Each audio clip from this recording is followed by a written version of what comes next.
Pemirsa, duka menggelayut di wajah Ade Jigo, mantan personil tim Lo, sebab ayahanda tercinta Baharudin bin Dahnan meninggal dunia. Kabar duka itu diketahui melalui postingan media sosial, disertai dengan foto Ade Jigo dengan almarhum ayahnya. Assalamualaikum warahmatullahi wabarakatuh. Saudara Ade, innalillahi wa inna ilaihi roji'un, telah pulang ke rahmatullah orang tua kami, almarhum Bapak Baharudin bin Dahnan. Mohon dimaafkan segala kesalahannya. Amin ya robbal alamin. Al-Fatihah. Alhamdulillah, saya banyak yang mendoakan ya. Kondisi Bapak juga informasi dari kakak saya, karena pada saat Bapak pulang, saya dalam perjalanan. Pertama, Bapak memang kondisi sudah sakit dari sebelum Lebaran. Sempat dibawa ke rumah sakit 1 minggu dirawat, tapi Bapak nggak betah, minta pulang. Sampai di rumah lebih fresh, lebih nyaman mungkin ya. Terus Bapak cuma di kasur aja karena udah sepuh juga, udah usia 83 tahun, jadi nggak bisa ngapa-ngapain, cuma makan sama ngobrol aja, cuma ya semua di kasur.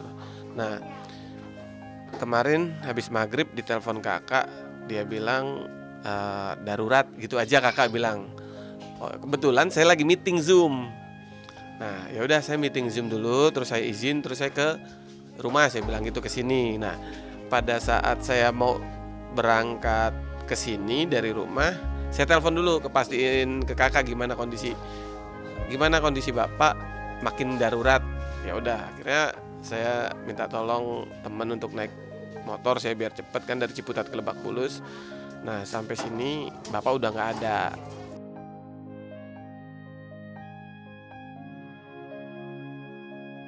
Ade Jigo mengungkapkan ayahanda tutup usia di rumah setelah berjuang melawan penyakit di bagian paru-paru yang dideritanya. Ade Jigo yang ditemui mengaku sedih lantaran di saat terakhir ia tak berada di dekat sang ayah.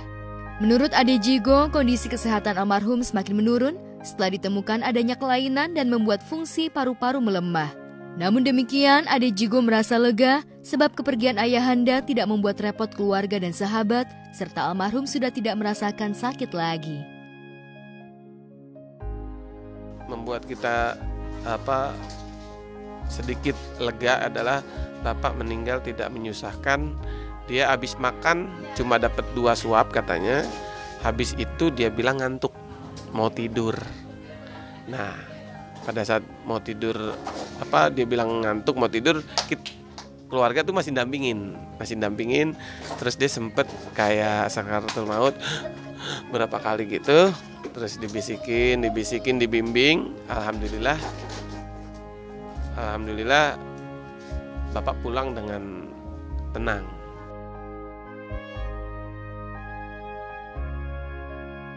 Sebelum meninggal, Ade sempat bertemu dengan almarhum pada hari Kamis dan almarhum ayahanda minta Ade Jigo mengusap-usap serta dimanja. Rupanya Ade Jigo baru menyadari jika pertemuan itu merupakan momen terakhir bersama ayahanda tercinta. Ade Jigo masih mengingat pesan almarhum untuk menjaga sekaligus merawat adik sambung yang masih duduk di bangku sekolah dasar. Lega karena selama ini kan Bapak mengeluh sakit ya, jadi sebagai pelebur dosa-dosanya. Terus yang membuat saya berkesan sama Bapak terakhir itu Bapak nelpon saya lagi meeting, nelpon ke rumah begitu doang. Dan Bapak itu ingatan, terus komunikasi masih bisa lewat telepon juga. Terus saya datang ke rumah, Bapak kenapa? Sesek kata dia, sesek, minta tolong elus-elus belakangnya. Terus saya elus-elus tuh, terus saya sambil pijitin dan alhamdulillah Bapak bilang enak katanya gitu. Ya udah, Bapak kalau udah enak ini ya istirahat, makan, saya bilang gitu. Iya, nurut. Habis itu nggak ada komunikasi lagi, tapi sempat SMS hari Sabtu. Dia bilang Pampers habis gitu. Bapak tuh masih bisa SMS. Terus saya bilang iya Pak, nanti dikirim. Nah, habis itu nggak ada SMS lagi, tiba-tiba kakak ngabarin Bapak udah nggak ada. Turut berduka cita. Dan ini beliau ini kan sahabat saya nih, sudah lama kenal ya. Bukannya agak mirip ya Bang? Dia mau mirip-miripin ke saya. Iya. Saya Ya intinya kami berdoa mudah-mudahan Allah berikan ampunan, Allah lipat gandakan pahala almarhum dan keluarga juga diberikan kesabaran dan ketabahan.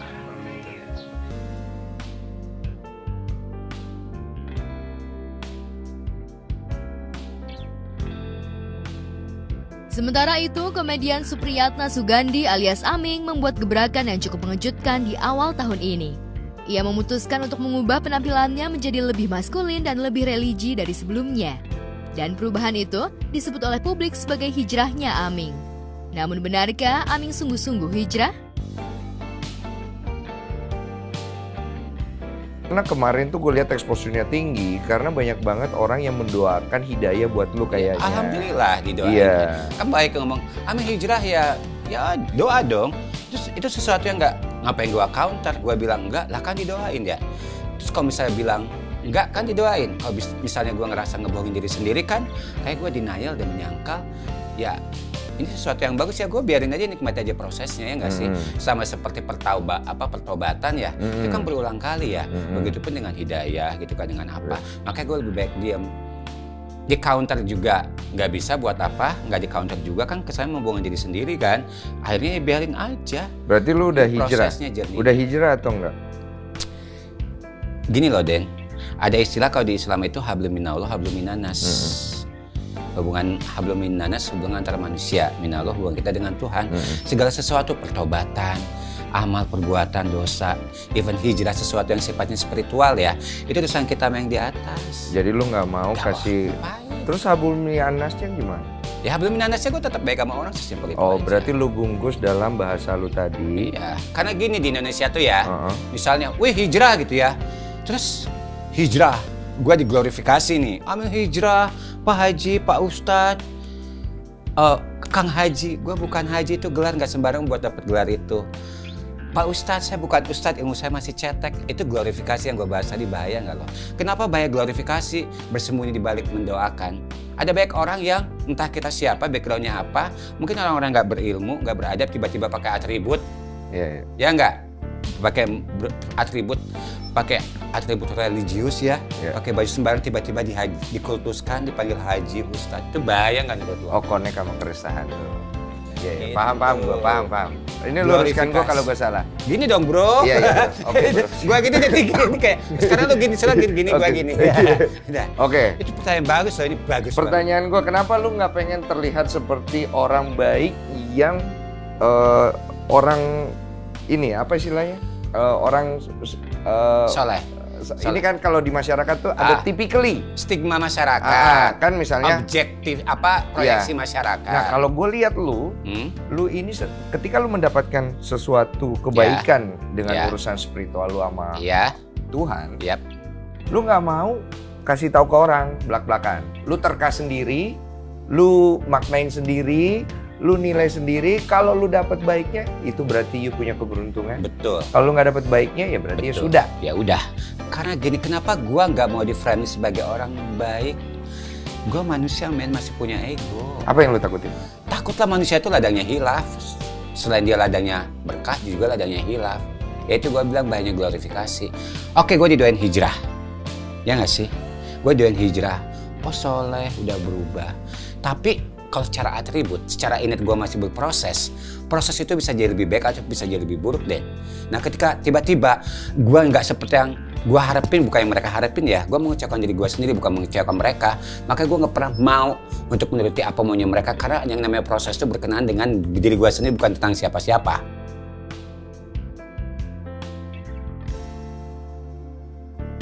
Aming mengakui jika perubahan penampilan yang dilakukan bukan karena mendapat pencerahan, namun karena ia sudah memiliki alis mata. Benarkah demikian? Gue ke Amerika kan. Oke. Tahun baru, tahun lalu gue ke Amerika. Gue di Amerika sebulan setengah.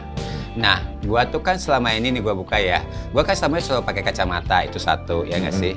Kedua, gue nggak pernah rambut gue, framing rambut gue gimana, tahu kan kacamata ada rambut apa, nah lu lagi lagi merhatiin gue. Nah, ketiga gue tuh kayak apa sih yang bikin gue tuh kan sebenarnya pakai kacamata tuh mulut tuh kan males ya. Gue pakai alat bantu denger, pakai kacamata kayak muka gue tuh berat banget. Tapi kalau gue coba kacamata gue kagak pede. Tapi tiap gue lepas kacamata, karena gue tahu dahi gua lebar gitu kan, gua nggak punya alis dan gua harus bikin alis. Pikirnya sesimpel itu. Itu lucu banget sih. Orang udah mikirnya, wih, apa logical fallacy gitu kan, kesesatan dalam berpikir gitu kan.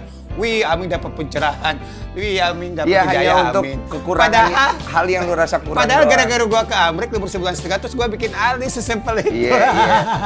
Jadi orang kayak udah hebat, makanya kadang orang mikirnya suka terlalu bebas-bebas aja. Padahal gara-gara kenapa lu gitu doang, Den? Iya, jadi gara-gara lu kan selama ini suka pakai kacamata, rambut lu ini hanya menutupi hal yang lu rasa kurang dari wajah lu. Gua lebar, gua gak punya alis, ini gua lebar, udah gitu. Tiba-tiba gua harus ngakal-ngakalin deh penampilan gua pas gua ke Amerika. Makanya Ming, apa yang membuat lu gini-gini orang? Kagak, gara-gara gua pasang alis di Amerika itu doang. Dia pas gua ke sana, gua pasang alis. Sekarang gua ada alis, gua udah kayak manusia. Oh, ini lu pasang alis? Gua tuh microblading, ini gua disulam alis. Oh. Gua aja kan anti klimaks gak lu? Anti klimaks banget, orang udah dengan segala macam orang dengan segala macam teorinya, wah Amin dapat pencerahan, wah Amin dapat sesuatu pengalaman spiritual. Amin kagak nyet, gara-gara gue pasang alis doang. Makanya gue berani potong rambut pendek, berani nggak pakai kacamata, sesimpel itu deh. Jadi karena alis lu udah ada.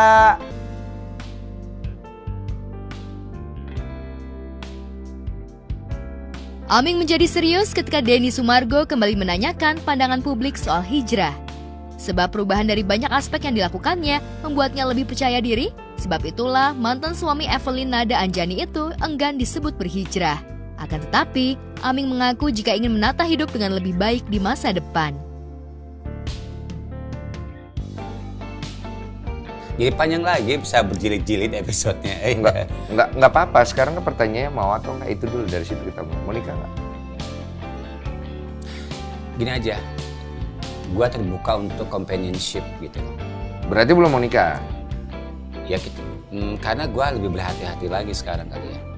Iya, paham itu. Gua mau nikah. Oke, tapi oke. Banyak. Enggak apa-apa. Ya, gua pernah ngomong ngebahas ini sama yang Ming, apa-apa juga kata seorang bijaknya siapa? Bijaknya kita. Kan seorang bijak, kalau apa-apa pakai logika. Gak masuk, Ming. Makanya kita perlu iman. Oke. Paham. Tapi kan gue orangnya keras kepala juga kan. Iya. Banget. Ya tapi kan Tuhan ngasih kita free will ya. Akal sehat gitu kan. Budi pekerti untuk kita bisa mengelola itu. Kalau emang ternyata kita bisa semampu mungkin mencegah seoptimal mungkin dengan tidak sampai kejadian, perlu dong. Nah dari situ baru kita pada saat udah mentok ya iman diperlukan. Maksudnya ya gue sekarang 44 ya. Tiba-tiba gue nikah lagi, ketemu nih gitu sama cewek lah gitu terus. Ketawa lagi deh tiba cewek lah, di sini kan harus sama cewek terus. Iyalah, kalau nggak mau punya turunan gitu. Iyalah, bisa kan ya, inseminasi gitu kan, cloning. Ngobrol sama gue gini kan. Itu pilihan yang diambil ketika lu nikah sama perempuan sulit. Nah, kan misalnya taruhlah 44 karena gue pernah tidak berhasil di pernikahan sebelumnya ya. Kita sama-sama yuk bebenah selain kesehatan mental, fisik, emosional, dan stabilitasnya ya nggak sih? Tidak ada yang fair di dunia ini, kecuali kita make it our decision. Pengen jadi yang seperti lu bilang, pengen jadi orang baik awalnya gitu kan. Apa sih yang adil di dunia ini? Kadang-kadang kita ngelihatnya dari perspektif, ya nggak adil. Tapi kalau mau jadi adil, make your decision. Gua kan produk dari father issue, fatherless. Iya, gue ngerti. Sekarang gue ngerti itu poinnya semua. Kita kan ngambil gambaran lu tadi, kalau gue umur sekian gue punya anak usia 10 tahun. Terus kenapa? Terus gue nggak tega aja tiba-tiba emang waktunya gue selesai. Ya nggak apa-apa. Anak gue bakal jadi tumbuh tanpa air cuma buat Iya punya anak. Ya pernah sih. Iya, gue tahu kok ceritanya, udah cerita. Ya. Tapi paling nggak lu punya anak. Lu ngerasain momen punya anak. Nggak semua orang ngerasain momen punya anak. Belum. Iya, nggak semua. Oke? Ada yang memang sama sekali memang tidak bisa sampai matinya. Dalam sejarah sudah dibuktikan. Ada yang memang belum. Tapi paling nggak kan lu punya anak. Ya cuman kalau tiba-tiba waktunya gua mati. Ya sudah. Ya emang jalan Tuhan. Anak itu kan titipan buat lu. He belong to your God kan? Yes. Dia punya jalannya. Ya let's see then. Ya, cakep. Oke kan? Iya. Gue gak mau jadi orang jahat aja, gue gitu doang. Karena gue ngerasain jadi anak yang tumbuh tanpa bapak. Gue kebayang kalau misal tiba-tiba gue meneruskan karma yang sama ke anak gue, tiba-tiba tumbuh tanpa bapak juga ketika waktu bapaknya tiba. Karena maksud gue untuk membesarkan anak nggak melulu tentang sekuritas, stabilitas, finance juga, tapi kasih sayang, tumbuh kembang, pendidikan karakter, mental gitu. Apa itu? Ini kalau kita dengar bener. Iya makanya. Tapi gue mau suggest lu dengan pemikiran gue. Ya. Gue mau orangnya straight to the point.